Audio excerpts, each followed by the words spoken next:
Hey guys, welcome to another episode of the Brokerpreneur Podcast. I'm Dr. Ben Spears, the ambassador of flow. I'm sitting on my, I don't know what you call it, when you sit on your leg, like you put your leg underneath you, and I'm farther away from the microphone, so now I'm hunching. Right. But that's chiropractor coming out in me. Right. I'm Dr. Ben Spears, the ambassador of flow. I'm sitting here with the big guy, as always. But the Bubba to my gump. Matt, how you doing? Doing good. I'm doing really good, Ben. We're fit together like peas and carrots. Yeah, shrimp recruiting. That's right. Jumbo recruiting. Exactly. So we've got that's what we're gonna talk about today, right? Yeah. So stupid is as stupid does, right? Yeah, absolutely. And it's funny, listen to that, Mom always said, and he always had like these great, one-liners. Like his mom was just, I remember like when I was young, Mom always said, Ben, wake up, we're late. Okay. Maybe tomorrow. Well, yeah. So we're going to talk about, we're going to bring in some Forrest Gump. Stupid is as stupid does, and talking about how we correlate this or integrate this saying or this these words of wisdom into the interview, right? Absolutely. Perfect. So, guys, wherever you're listening to this, hit that follow and subscribe button. There's no better time than right now than to go to brokerpreneurpodcast.com and sign up for our weekly recruiting newsletter. It is just a fun way to, get some stuff in your inbox that you can share with agents, in your office, out of your office, have some cool conversations, and make sure that you're leading with value, as we always talk about. Always. So, Matt. Yeah, Benny. Stupid is as stupid does. Right. Handsome is as handsome was. Yep. That's so the first time that so I wanted to know what stupid is as stupid does meant. Right? Yeah. All right. So you know me, right? I'm wired funny like that. I feel like that's pretty literal. You think? Yeah, to me it was, but yeah, but maybe I'm wrong. Yeah, no, that's not how I took it. I mean, stupid is as stupid does, right? So that was, it had me stumped, right? I just couldn't figure out what they meant by that, right? Okay. So I went back and looked, and it actually comes from a more original quote that was written, and that's handsome is as handsome does, right? Handsome is as handsome does or was? Handsome is as handsome does. Oh, okay. Yeah. And so it's just like stupid is as stupid does, right? Yeah. And so 1820s or something like that. It originally came out, and it basically means do the actions match how things appear? Okay. Okay. So which is not exactly how I took stupid is as stupid does, right? I just thought it meant like if you do something stupid, you're stupid. Right. Right. Yeah. If stupid, right? If I could see stupid is stupid if stupid does something. Right. But then why wouldn't you just say stupid is stupid? Well, maybe stupid's not doing something. Maybe like right now, that guy's not stupid. No, man. So I was stumped, right?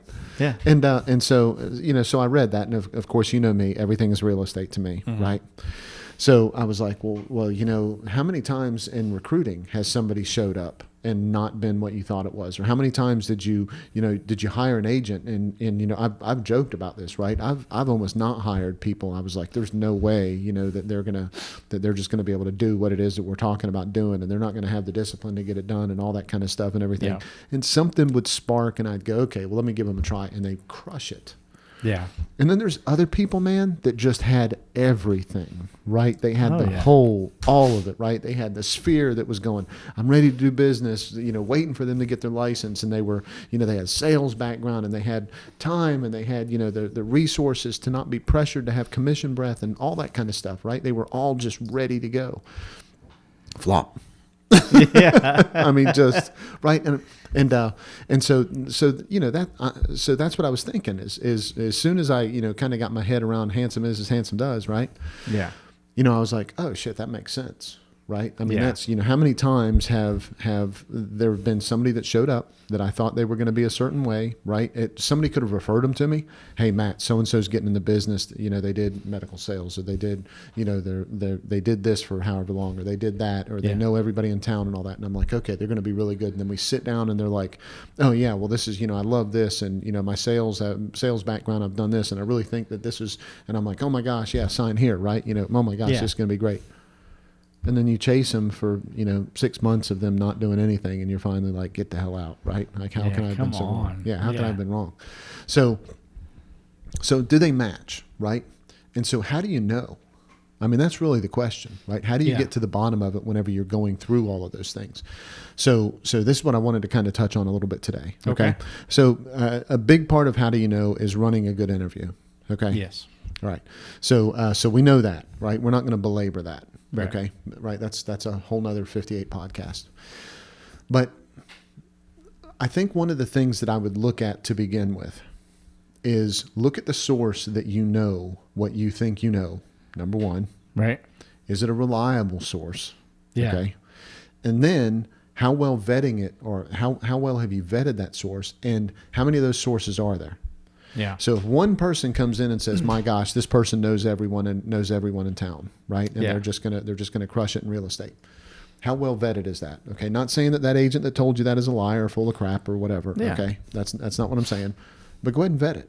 Go ahead and figure it out. Meet some other people that you know about. Talk to some other people that you can talk to and everything. See, Google it. Google it, right? Expand it. Go a little bit bigger, right?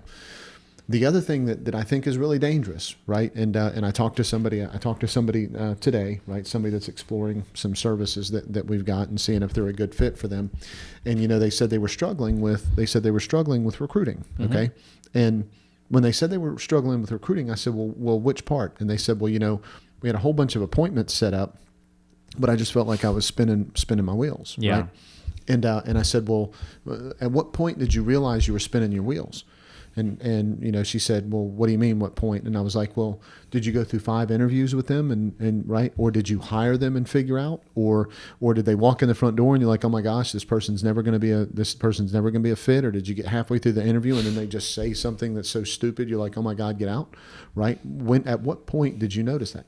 And they kind of, they paused just a little bit. And of course, I'm doing this on Zoom. And they paused just a little bit and they said, I don't really know when I knew, but I just know that collectively looking back, I've wasted a lot of time with a lot of people. Okay. So part of that is the appointment setting process. Okay. But part of it is that whenever they get in there and you're asking those questions, if you haven't vetted where they, where you got the information from about what was happening with them, and are they handsome, or are they just acting handsome, right? Are they stupid? Are they just acting stupid? Part of that is as you're vetting through that, when do you start vetting that part of the process?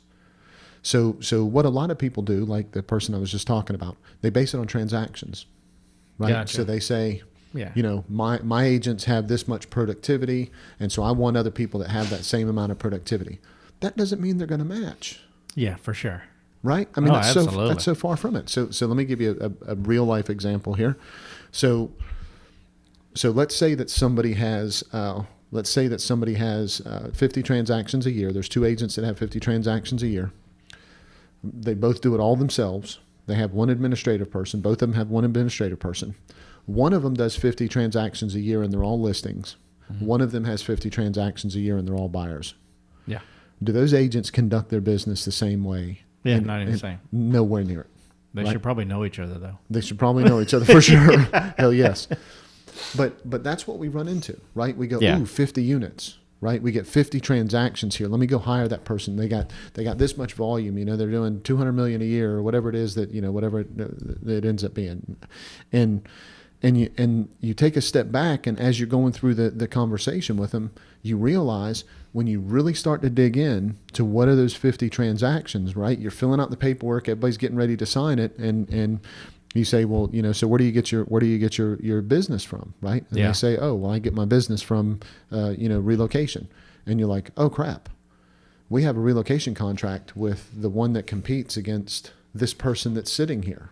Yeah. Right. You know how much of an issue that turns into? Absolutely. Right? Okay. So if you didn't ask those questions, and this seems silly, but like I said, it's a very real life example. Yeah. I've had somebody that I worked with, that was the exact case that we ran into. Right. Oh, yeah. And they were just getting in the business, and they had an HR background, and they knew a lot of people in that town that were in HR in different companies, because they, retired from one HR job. And so they started reaching out as they were getting their license and everything. So immediately they were going to be competing with a business development part of the company. Yeah. Pulling leads from those HR people. Right. And so the person calls me up, the manager calls me up and says, "Hey, look, I just signed paperwork with this person, and they're excited about being on here because of all the stuff that we offer and everything. But as we're signing paperwork, this is what they said."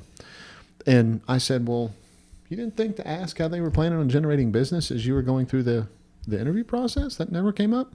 Yeah. "Oh no, they said they knew a lot of people in HR and all that kind of stuff." And I said, "Okay, was there a flag at any point, right?" And it wasn't until they were signing. That was something that we had to unravel. Yes, I wanted both. I wanted to continue doing the business and everything, but there was a direct correlation between the two of those. And so what we had to do is we had to clarify that with all parties. Yeah. Because what they wanted to do is they wanted to go get business and go around the relocation company, right, that we had a contractual relationship with. Right. Can't do that. Okay. So there's dangers to not vetting people, right? Yeah. There's dangers to, right? So again, what does this have to do with handsome is as handsome does, right? Are you reconciling where you're getting the information about the person with who the person is? Are you really asking those questions during the interview? Are you truly getting to the bottom of that? Yeah. A lot of things we see through social media. Oh yeah. Okay. The highlight reels. That's exactly right.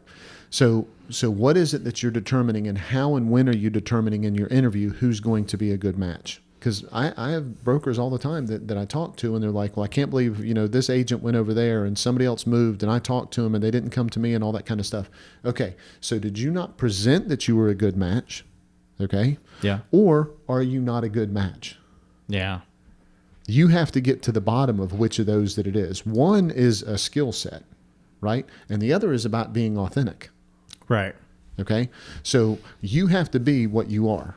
Yeah. You're not going to be able to put on, you're not going to be able to trick people. You're not going to be able to all of that. Okay. If you plan on being supportive at all with what you're doing in your business, if you plan on helping people grow their business at all, you're going to have to be good at what you are and true at what you are. And that's going to have to be a match for people. Hey guys, this podcast is powered by Prospect Boomerang. We all know broker owners struggle with profitability. Prospect Boomerang compounds your profits by recruiting the best agents to your brokerage. For consistent growth, visit prospectboomerang.com. Okay. Yeah. No, you gotta surround yourself by people who, just believe. I don't want to just say the word believe, but right. Believe what you do. Right. And on top of that, believe in what you do. Mm-hmm. Yeah.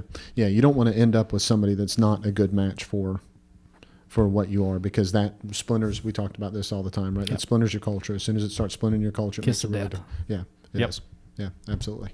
Yep. So, looking at that, lost my train of thought here, but looking exactly what we just talked about, the truth can be said about lots of things in life, right? We all hear the things, don't judge a book by its cover. Mm-hmm. My sons have watched He-Man enough to where the moral of the story at half of those episodes is don't judge a book by its cover. Mm-hmm. I want to, and this may be the action item, so I'm not gonna throw. I don't want to. If it is, and just stop me. Mm-hmm. What are some things other than saying check something out, Google it? Let's say I came to you and I said, "Gosh, this person is just going to absolutely kill it." Mm-hmm. Just tell me the first thing that maybe the question that you would ask me, mm-hmm. right? To adjust, adjust the credibility right. or whatever. Right. what's the first thing that you would do to say, all right, let me lay some groundwork, some foundation on what this book looks like on the inside. Right, instead of just the cover. Yeah, so I would go 3 deep on that, right? Yep. So which is what I learned to do. I never wanted to come across like I was questioning the referral. Okay. So if you as an agent came to me and said, "Hey Matt, Betty Sue is going to be killer. You know, she's getting her license or she's thinking about moving or something like that. You know, you should give her a call." I'm never going to say, "Oh yeah, what makes you say that?" Because I want to make sure she's a good fit. She better not be the wrong person, right? I'm not going to go into that. Right. Okay. I think it's irresponsible also to go, "That's great. Give me her phone number. I'll call her right now." Yeah. Okay. I think that's irresponsible too to your culture as a whole. Depending on, so let me say this. Let me take a step back to what I think a real estate office culture should be. Okay. Okay. There's tons of real estate offices that people are extremely happy, just everybody kind of being whatever they are and culture being all over the place. And it doesn't really matter what you do. Okay. Right. Absolutely. Go get them Tiger if that's what you want, right? Go get them Tiger. That's not how I look at it, right? So that's where my frame of reference comes from on answering this. Okay. So I would reconcile, right? You heard me say that earlier. So I would ask and say, "That's fantastic. Tell me a little bit more about her." Right. So that's my first attempt at that.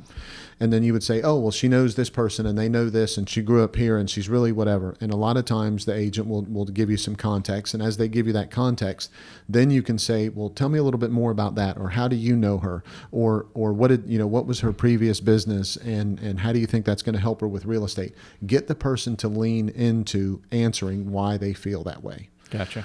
The other thing that's going to do is it's going to make your appointment go better. It's going to make your appointment setting process go better, and it's going to make your interview go better. Okay. So now whenever I call Betty Sue, I'm going to say, "Hey, hey Betty Sue, you know, I talked to Ben. You know, had a great conversation with him. He said you actually grew up in the area and everything. I'd love to sit down and talk to you a little bit about that, and you know, we could talk a little bit about, you know, what your plans are, big picture with how you want to accomplish your real estate goals." So at that point, you have the opportunity to just very comfortably put things that you heard from Ben into the conversation with Betty Sue. Okay. So I think that was part of your question is how do you vet it out? Okay. Yeah. Validation. Right. So let me go a different direction with the question. Okay. Okay. So, and still answer it though. All right. Okay. So here's how you know if you're off track reconciling the information. So if you're in a meeting and you're talking and all of a sudden you catch yourself doing this, you know that you don't know enough about the person. Okay. As soon as you know enough about the person, it's real easy to say, "Here's your problem. Here's how I'm going to solve it." But nobody wants to do that if they don't really know what the problem is. Right. You follow me? Yep, So really absolutely. okay. So here's your problem. Here's how I'm going to solve it. Here's how you know when you haven't reconciled. You start doing your value vomit. Okay. Right? Okay. So what do you start doing? You're like, "Hey Ben, how's it going?" And you go, "Oh, it's good and everything. So what do you want to do with your real estate business?" "Oh, this is what I want to do." "Oh, you know what's going to really help that? I've got this and I've got this and this and this and this and this and this and this and this and this and this." Have you ever heard of a CRM? That's right. You ever heard of a CRM? That's right. And then all of a sudden I say, "Do you want to sign here?" And danger, Will Robinson, right? Yeah. That's when there's a problem. Yeah. As soon as you start to value vomit, you know that something's missing because that means you're talking about everything instead of talking about something. Yeah. You need to dig in and talk about something. Yeah. What is it all that is shallow. their issue? That's exactly right. What is it that's their issue that you have a solution to? You have a tool, a system, some level of support that's going to help them win at whatever level with that. As soon as you catch yourself value vomiting, cut that crap out, dig in for real, and then offer a solution that's really going to help them take their business to the next level. Yep. I like it. Well, guys, before Matt gives you another action item, right? Because that's like the pre-action item that I gave you guys there.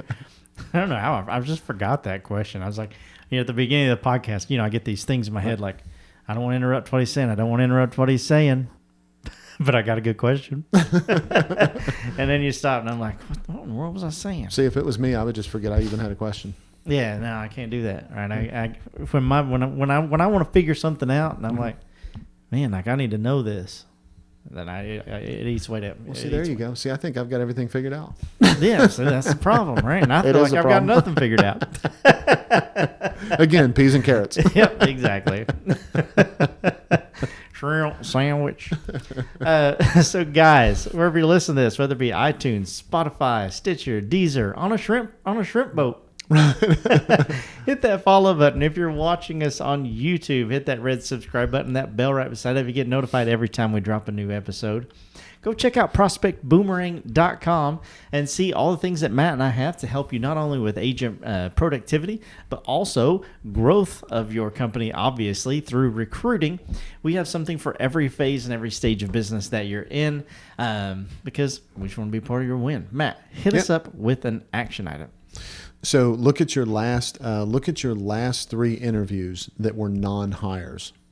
Okay. So write their name down really quick. Okay. Or think about them in your head if you can keep this all compartmentalized. Now, on the 3 of those, I want you to answer these questions. Okay. How did they develop their business? What did they do, or what did they plan on doing to generate business? How are they going to do their lead gen? Do you have the answer to that? And is it an answer, not that, they were going to talk to their friends and family because we mentioned that, but did they say, here's how I plan on generating business, and did you dig into that plan? That's number 1. Number 2, what was their transaction count? Okay, if it was 0, right, it's easy because they were a new agent, but what was their transaction count, and how many of those transactions were listings, and how many of those transactions were buyers? Right. Okay. And number 3, what was their gross commission income, and what was their net? Yeah. If you're in an interview and you're planning on hiring someone and you're really planning on taking them to the next level of their business, damn it, you should have asked those questions. Yeah. If you're really there to help them out, you're really there to take them to another level, you have to make sure that what you say you're going to do, you're going to be able to do, and who they say they are, that's actually who they are. When you ask them those questions, you're getting around all of the veil of what everybody says they're going to do. Yeah. You're really getting to the root of it. Absolutely. Well, we like getting to the root of things, Matt. We do. Right? On this podcast, on a Wind big gardening. plate of nachos. Right. Bound to be some roots here somewhere. I'm going to keep looking. But, we love doing this podcast, guys, and we appreciate you all so much for listening. You are truly the roots of this podcast. We do it for one reason and one reason alone. Tell them why that is, Matt. Because we want to be part of their win.